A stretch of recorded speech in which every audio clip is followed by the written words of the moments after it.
বড় বড় কথা আর বড় বড় বুলি তাদেরই মানায় যারা দেখায় বাপদাদার ঝুলি।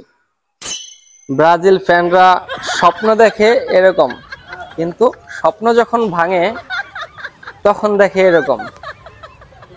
তো স্বপ্ন সবাই দেখে, স্বপ্ন দেখা মানা নাই, কিন্তু যেটা অবাস্তব সেটা দেখা উচিত না। এই কলম্বিয়াকে বলছিল যে তারা পায়ের জুতায় আটকে থাকা পাথরের মতন। তো কি হলো শেষমেশ? সেই পাথরেই আটকা পড়লো, কিন্তু ছুটাইতে পারলো না।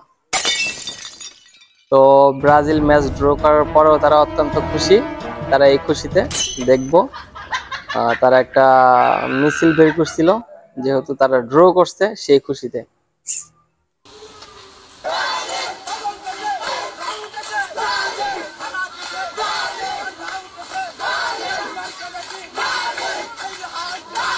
তো মিছিলটা সবাই দেখলেন, কিন্তু আজকের ম্যাচটাতে আসলে একটা জিনিস ঠিক করা হয় নাই ব্রাজিলের সাথে।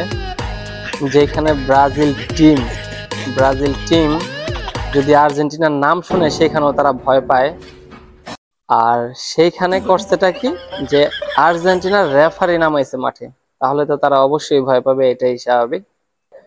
আর্জেন্টিনা যখন চিলির সাথে খেলা হইলো, তখন চিলির একটা প্লেয়ার পা ধরছিল, আর্জেন্টিনার এক প্লেয়ার পা ধরছে, পড়ে গেছে, ধরছে পা। কিন্তু আজকে ভিনি ভাইপার এটা কি করলো, ভিনি ভাইপার ও থাপ্পড় মারছে। থাপ্পড় মারছে সেটাও ভালো কথা, কিন্তু আর্জেন্টিনার রেফারি সেখানে হলুদ কার্ড কেন দিব? আসলে এই জিনিসটা খুব অন্যায় করা হয়েছে।